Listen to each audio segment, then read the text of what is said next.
Peristiwa-peristiwa seperti ini sudah berkali-kali dialami oleh PD Perjuangan. Kita pernah berkali-kali dihajar kiri dan dihajar kanan. Tapi pada ujungnya kita akan menangkan pertarungan ini. Bahwa undang-undang menjamin kita untuk menyampaikan aspirasi tuntutan kita sebagai warga negara atas ketidakbeccusan negara dalam pemerintah dalam pengelolaan negara. Sabar ya Pak Hasto. Padahal udah dikawal sama massa yang banyak banget ya, naik mobil suara rakyat, mobil yang sama atau kebetulan sama dengan yang kemarin dipakai sama mahasiswa yang demo Indonesia gelap ya. Kebetulan aja kali ya Pak ya, mobilnya sama, ini mobil suara rakyat. Ya itu, dia dijadikan alat kekuasaan oleh Prabowo. 2029 stop pilih PDIP. Kalian harusnya mendukung Pak Prabowo menggunakan KPK untuk memberantas korupsi yang ada di Indonesia ini. Lah kok malah kalian marah teriak-teriak? Atau jangan-jangan pelakunya itu adalah dari kalian-kalian semua? Ya. Ubur-ubur ikan lele. Astro sudah dapat baju lebaran le. Ubur-ubur ikan lele. Udah nggak bisa kabur le. Oh, nggak mempan kan pick up warna merah. Kemarin dipakai demo mahasiswa. Tadi dipakai demo kader PDI. Tetap aja nggak mempan kan.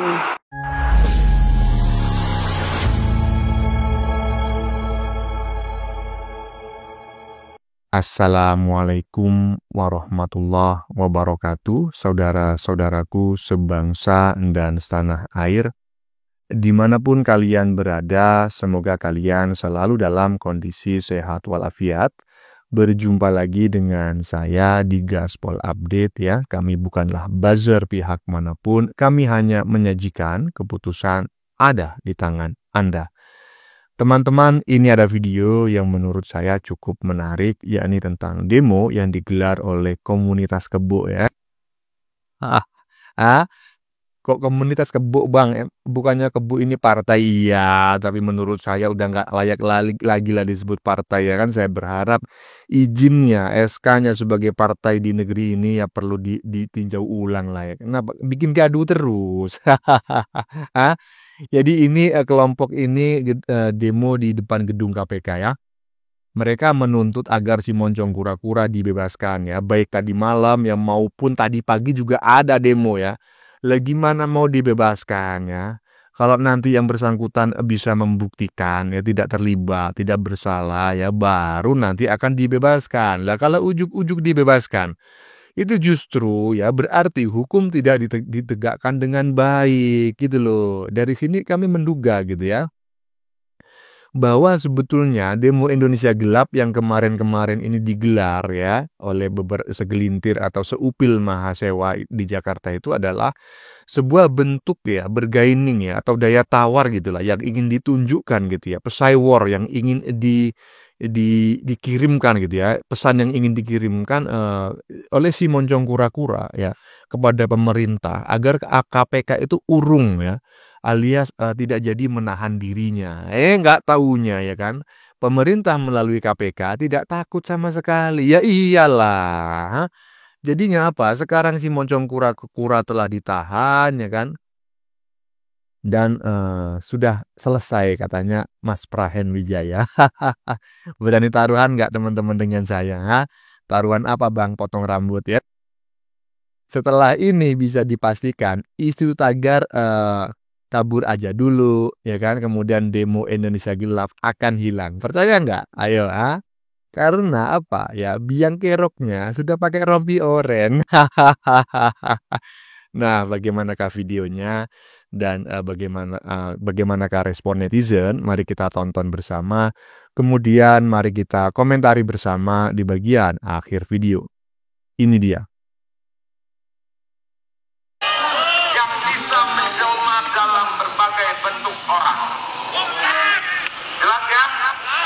Oke, jadi dengan segala hormat saya minta kita akhiri acara malam hari kali ini Sabar ya Pak Hasto. Oh, padahal udah dikawal sama massa yang banyak banget ya, naik mobil suara rakyat, mobil yang sama atau kebetulan sama dengan yang kemarin dipakai sama mahasiswa yang demo Indonesia gelap ya. Kebetulan aja kali ya Pak ya, mobilnya sama, ini mobil suara rakyat. Kayaknya emang bener-bener Indonesia ini gelap buat Pak Hasto sekarang. Pakai rompi orange, dinginnya dinding penjara. Duh, Ibu kemana Pak Hasto? Ibu kemana? Tenang Pak, besok ditengokin pakai mobil suara rakyat ya Pak ya. Pak Hasto diperiksa KPK, diantar sama massa, tapi mobil ini kok mirip ya, sama dengan mobil yang dipakai sama mahasiswa-mahasiswa yang demo Indonesia gelap kemarin. Yang ini mobilnya kembar apa gimana? Sama persis soalnya. Gimana? Kok bisa? Mobilnya kembar mungkin ya? Positive thinking, mobilnya kembar. Coba kalian lihat, terus gimana pendapat kalian?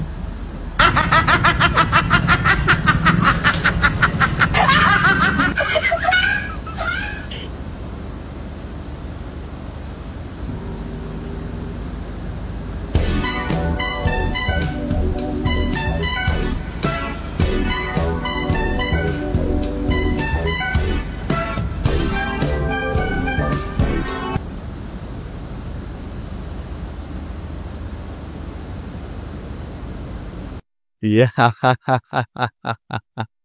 Gimana teman-teman? Barusan kita ngelihat ya mobil yang dipakai oleh salah satu kader elit partai terbesar di Indonesia ya untuk berorasi ketika mengawal si Moncong Kura-Kura ke KPK ya ketika diperiksa, dan juga mobil bak terbuka yang digunakan oleh para mahasiswa demo beberapa hari lalu dengan hashtag Indonesia Gelap ya. Kok mobilnya sama? Apakah kebetulan, katanya Mbak Pecel Lele barusan ya kan?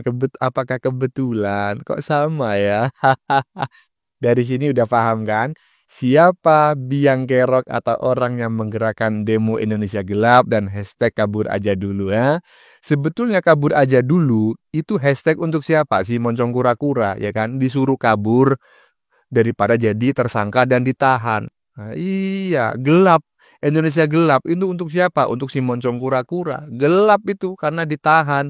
Dan juga untuk Kebo ya kan, masa depan Kebo gelap karena efisiensi anggaran diterapkan. Iyalah. Lanjut.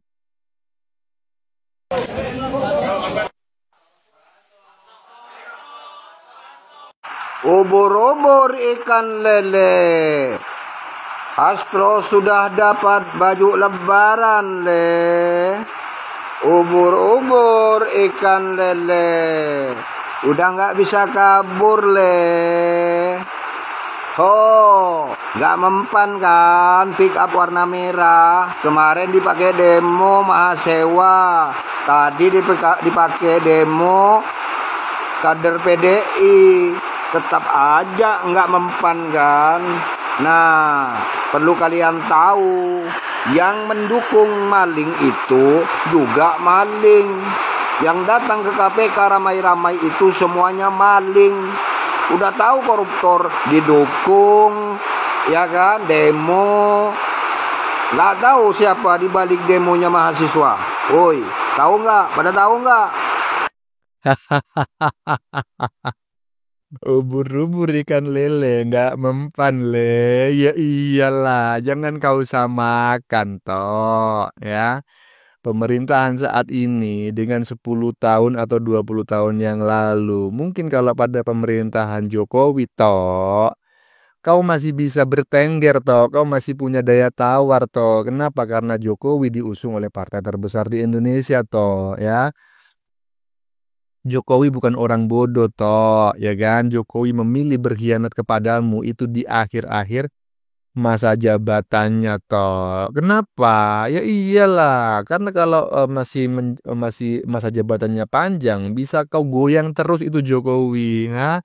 Dan sekarang kau sudah mendapatkan hadiah baju lebaran toh ya.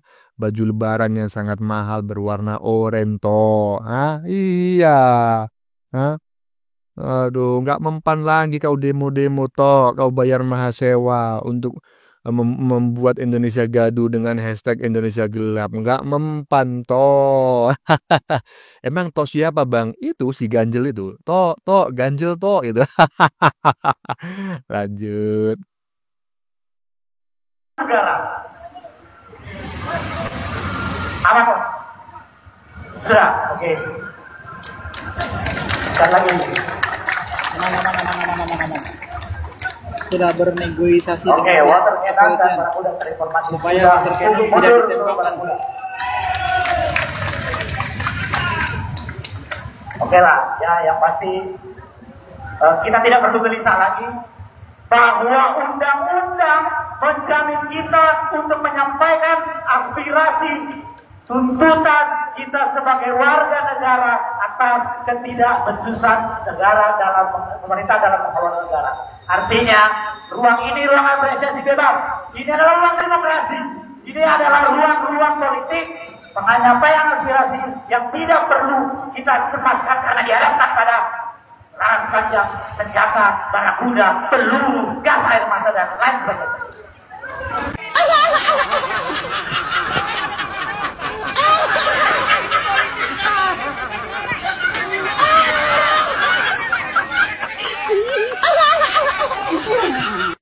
Kalau gak bersalah, gak usah panik, ya kan? Iya, gak usah bawa-bawa massa, ya kan? Hah? Faktanya apa? Walaupun sudah bawa massa, ya kan? Ketika si Moncong Kura-Kura diperiksa oleh KPK, tetap kau jadi tersangka dan ditahan, ya kan? Nggak ciut nyalinya KPK. Hah? Iya, jangan kau samakan dengan pemerintahan dulu, ha? Aduh, dan sekarang juga ya kan komunitas kau itu demo di depan KPK menuntut agar dirimu dibebaskan. Ngimpi ya kan, kau itu tersangka ya kan, ada alat bukti lah yang bisa digunakan untuk menjerat kau sebagai tersangka ya, dan sekarang dilakukan penahanan itu sah secara hukum toh. Aduh, lanjut. Itu dia dijadikan alat kekuasaan oleh Prabowo. 2029 stop pilih PDIP. Kalian harusnya mendukung Pak Prabowo menggunakan KPK untuk memberantas korupsi yang ada di Indonesia ini. Lah kok malah kalian marah teriak-teriak? Atau jangan-jangan pelakunya itu adalah dari kalian semua? Ya. Di era kepemerintahannya Bapak Jokowi, RUU perampasan aset tidak disahkan oleh ketua DPR RI kalian dari fraksi kalian yang bernama Mbak Puan Maharani hingga saat ini. Kenapa kalian nggak mendorong itu untuk mengesahkannya? Apa kalian takut? Iya. Kemarin demo Indonesia gelap, sekarang disusul kalian. Atau jangan-jangan yang kemarin demo Indonesia gelap itu adalah bagian-bagian dari kalian. 2029 stop pilih PDIP di seluruh Indonesia tanpa terkecuali. Jangan nunggu 2029, Mbak, ya kan? Iya, kalau bisa itu sejak kemarin ini loh, pada saat pilkada itu udah nggak usah itu pilih calon-calon yang diusung oleh Kebo itu, ya kan? Iya, tapi nggak usah khawatir ya kan. Walaupun saat ini Kebo itu masih ada secara organisatoris begitu ya, kadernya masih banyak. Jangan khawatir ya. Efisiensi anggaran yang diterapkan oleh pemerintah Prabowo itu akan membuat itu si Kebo itu mati dengan perlahan. Nanti bubar sendiri. Kok bisa bang? Iya, nggak ada pemasukan. Hah? Nggak ada pemasukan gimana bang? Lah, ya anggarannya dislimkan semua, dipangkas ya kan. Akhirnya apa? Selama ini yang suka bermain anggaran ya kan, yang selama ini suka begini begitu itu udah nggak ada kesempatan lagi gitu loh. Jadi mereka itu nggak ada pemasukan untuk foya-foya ya kan. Iya, dipastikan tahun 2029 Kebo hanya akan tinggal kenangan. Amin. Lanjut. I don't ever slow up, no I don't take shit, I got no love for the fakeness. If you wanna play tough and wanna hate this, I'll always show up. never slow up, no I don't take shit. I got no love for the fakeness. If you wanna play. Bapak-bapak, ibu-ibu, peristiwa-peristiwa seperti ini sudah berkali-kali dialami oleh PD Perjuangan. Kita pernah berkali-kali dihajar kiri dan dihajar kanan. Tapi pada ujungnya kita akan menangkan pertarungan ini. Sejarah sudah membuktikan berkali-kali. Kita dihajar kiri, dihajar kanan, jatuh bangun. Tapi di ujung sana, kita selalu memenangkan pertarungan politik ini.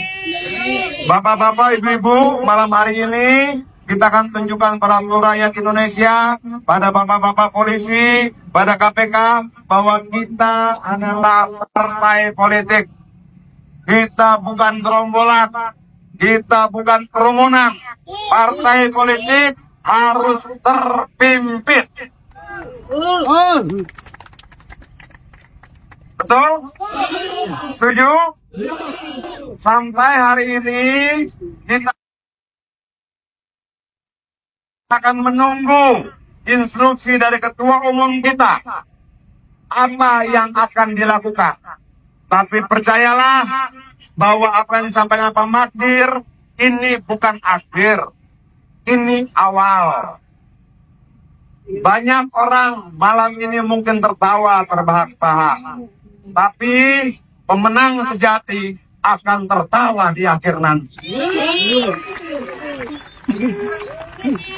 Bapak-bapak, ibu-ibu, kita rapikan jalanannya. Kalau tidak keberatan, kita kumpulkan sampah-sampahnya sama-sama.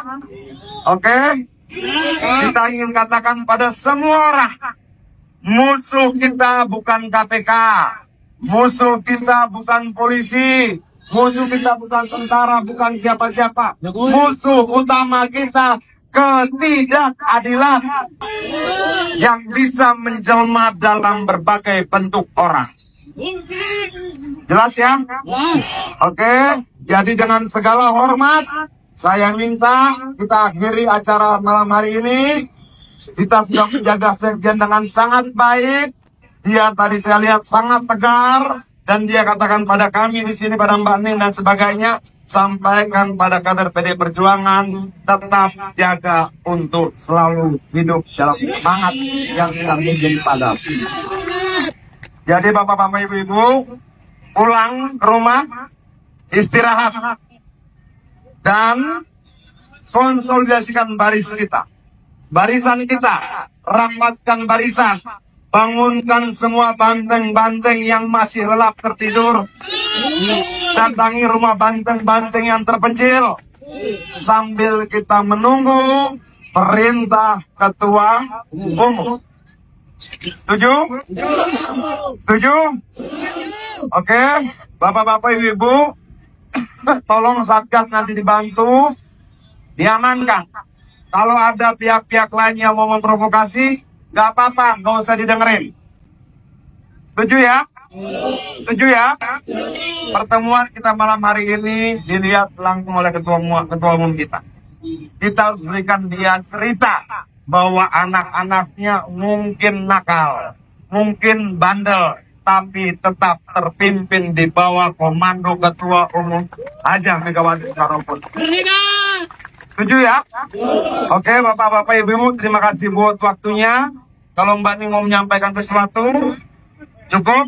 Oke, cukup. Kalau begitu, kita rapikan jalannya, kita rapikan semua barisan kita, gak ada bakar-bakaran, gak ada lempar-lemparan. Tugas kita pulang ke rumah, konsolidasi. Sambil menunggu apa perintah ketua umum kita. Setuju? Setuju ya? Kalau kita partai, saya di sini dan Mbak Ning adalah DPP PDI Perjuangan. Sekarang kita minta DPP PDI Perjuangan meminta pada bapak-bapak dan ibu-ibu pulang dengan tenang. Rapikan lapangan kita, pulang dengan tenang. Lanjutkan konsolidasi kita, sabar menunggu perintah ketua umum. Dengan satu keyakinan, kita pasti menang.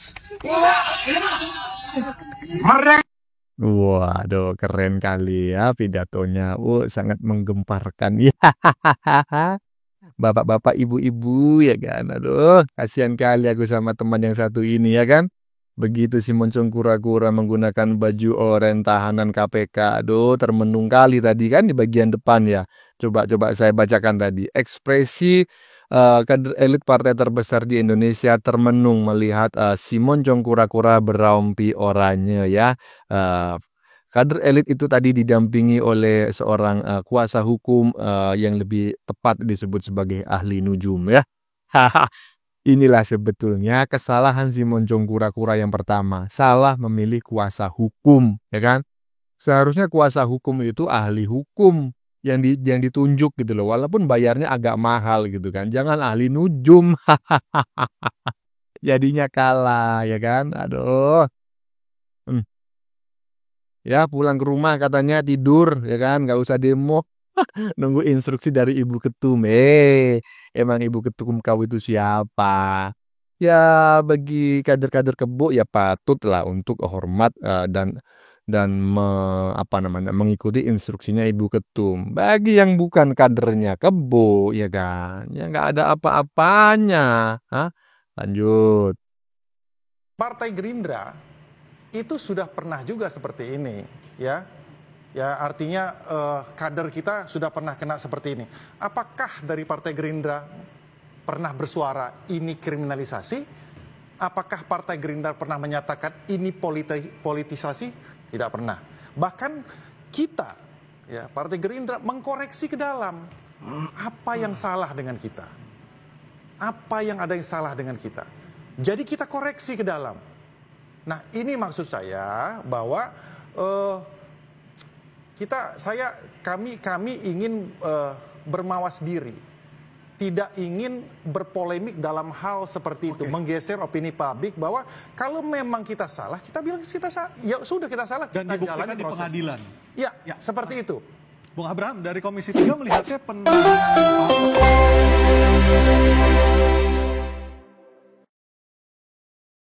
Ya, saya ini tertarik sekali dengan pernyataan seorang politikus barusan ya. Ini menurut saya adalah sebuah tamparan yang sangat halus ya.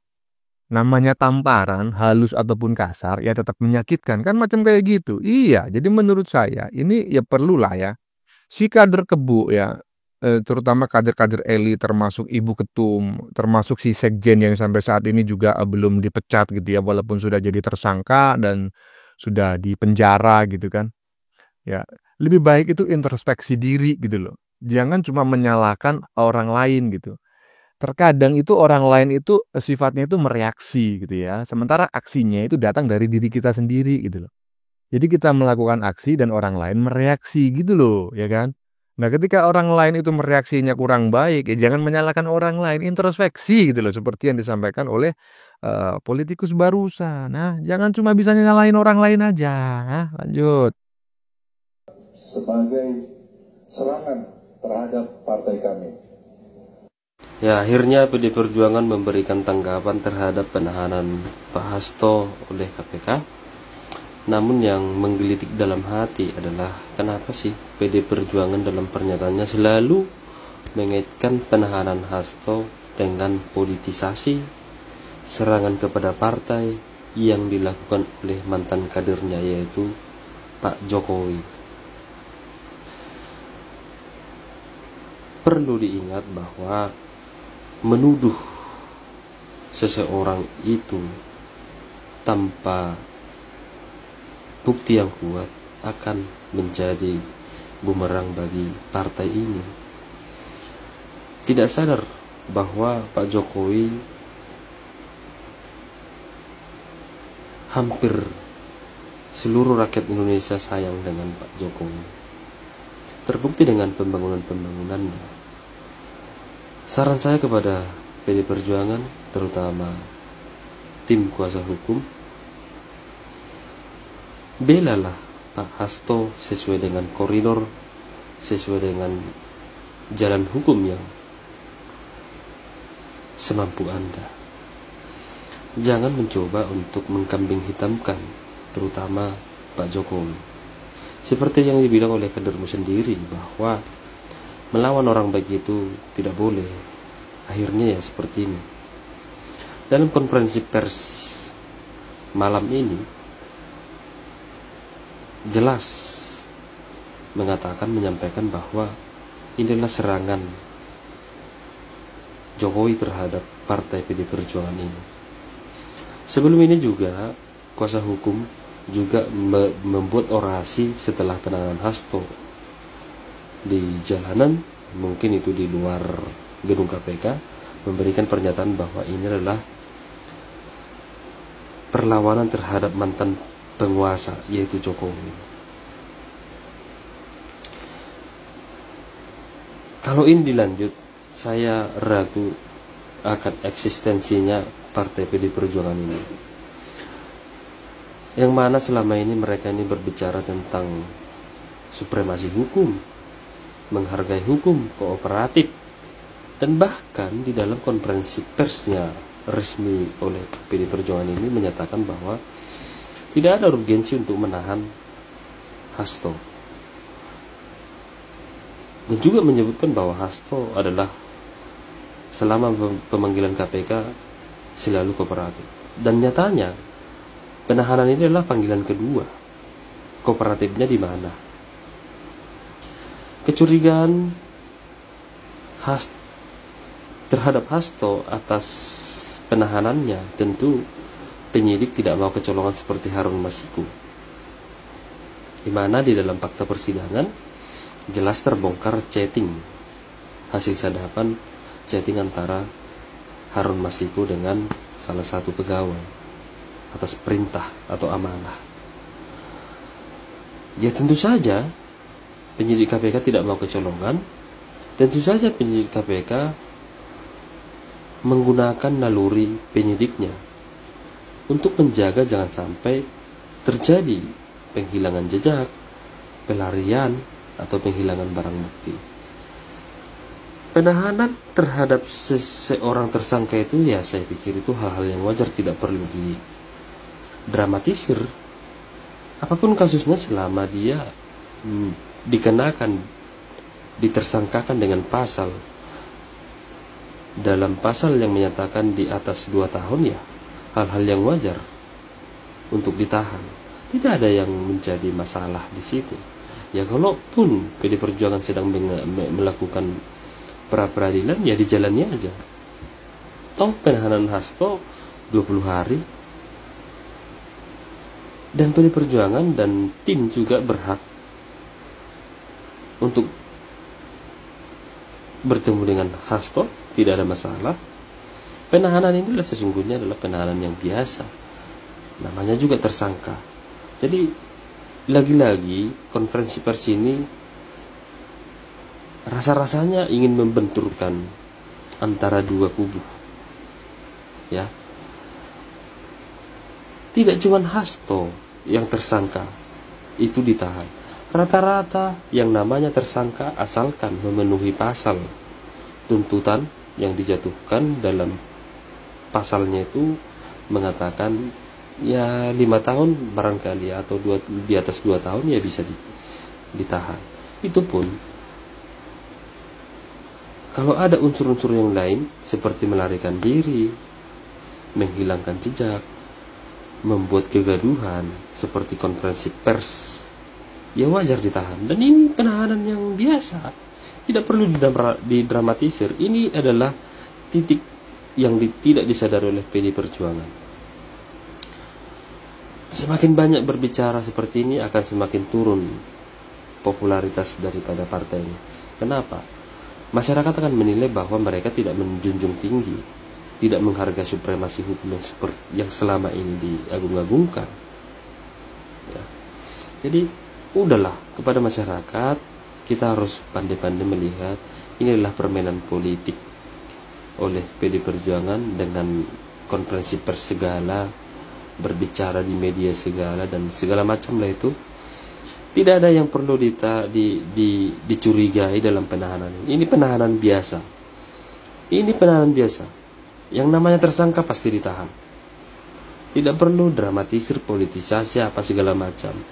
Kalau memang demikian, buktikan di pra-peradilan.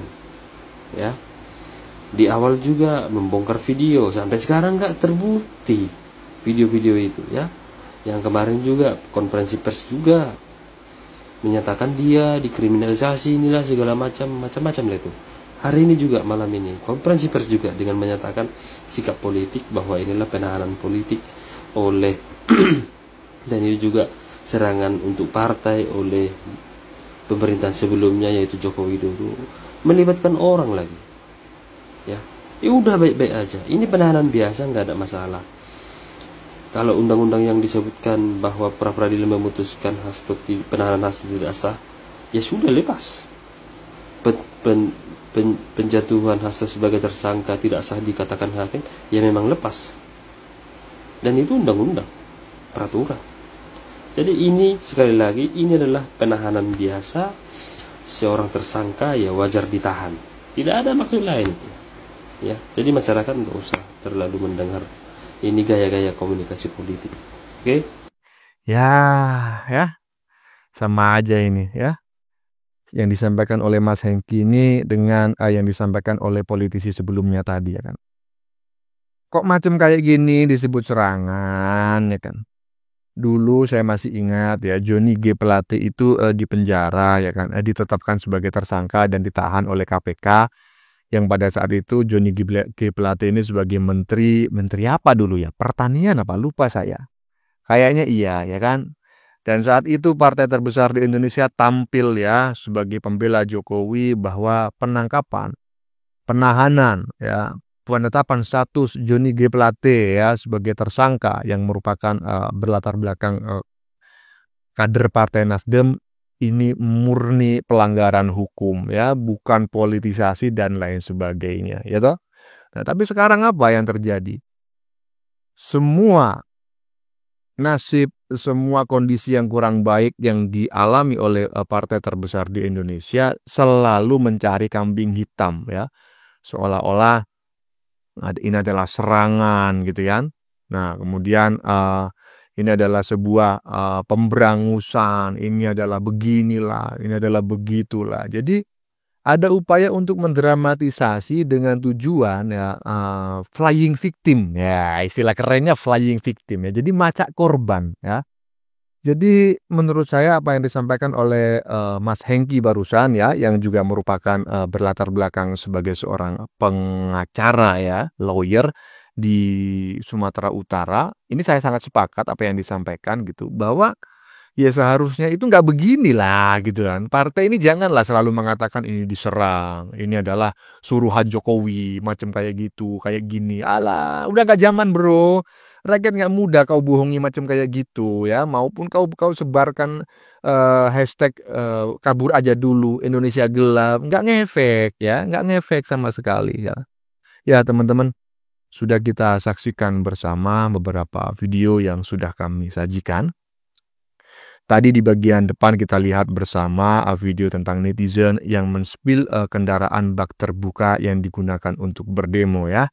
Apakah ada nggak gitu ya teman-teman yang curiga seperti halnya seperti saya gitu ya. Kok pick-up-nya sama ya antara yang digunakan kader elit kebo berorasi ya di depan KPK ya, dengan yang digunakan para mahasiswa demo Indonesia Gelap beberapa hari yang lalu. Yang bisa jawab silakan tulis komentar di kolom komentar ya. Oke teman-teman, konten yang baru saja kita saksikan ini adalah tentang demo yang digelar oleh komunitas kebo di depan gedung KPK ya. Mereka menuntut agar si Moncong Kura-Kura dibebaskan. Lah gimana mau dibebaskan ya? Kalau nanti yang bersangkutan bisa membuktikan tidak terlibat, tidak bersalah ya, baru nanti akan dibebaskan. Kalau ujuk-ujuk langsung dibebaskan, itu berarti kan hukum tidak ditegakkan dengan baik ya. Dari sini kami menduga teman-teman ya, bahwa sebetulnya demo Indonesia Gelap yang kemarin digelar oleh seupil para mahasiswa itu sebetulnya adalah salah satu bentuk daya tawar gitu ya. Yang ingin ditunjukkan oleh si Moncong Kura-Kura agar KPK itu urung ya, alias takut menahan dirinya. Nggak taunya KPK nggak punya takut ya. Jadinya apa? Sekarang si moncong kura-kura tetap ditahan. Kasihan kali aku dengan mereka ini ya. Berani taruhan nggak sama saya teman-teman? Setelah ini isu tagar dan demo Indonesia Gelap pasti akan hilang ya. Kok bisa bang hilang? Ya iyalah. Karena biang keroknya sudah pakai rompi oren. Hahaha. Bagaimana menurut kalian? Keputusan ada di tangan Anda. Silakan tulis di kolom komentar. Baik Anda yang setuju maupun yang tidak setuju dengan isi konten ini. Sebelumnya saya memohon maaf ya. Jika dalam penyajian konten ini ada kata-kata yang menyinggung, kurang tepat penggunaannya, atau ada data yang dianggap keliru atau salah, saya memohon maaf yang sebesar-besarnya. Kita jumpa lagi di lain video. Salam NKRI.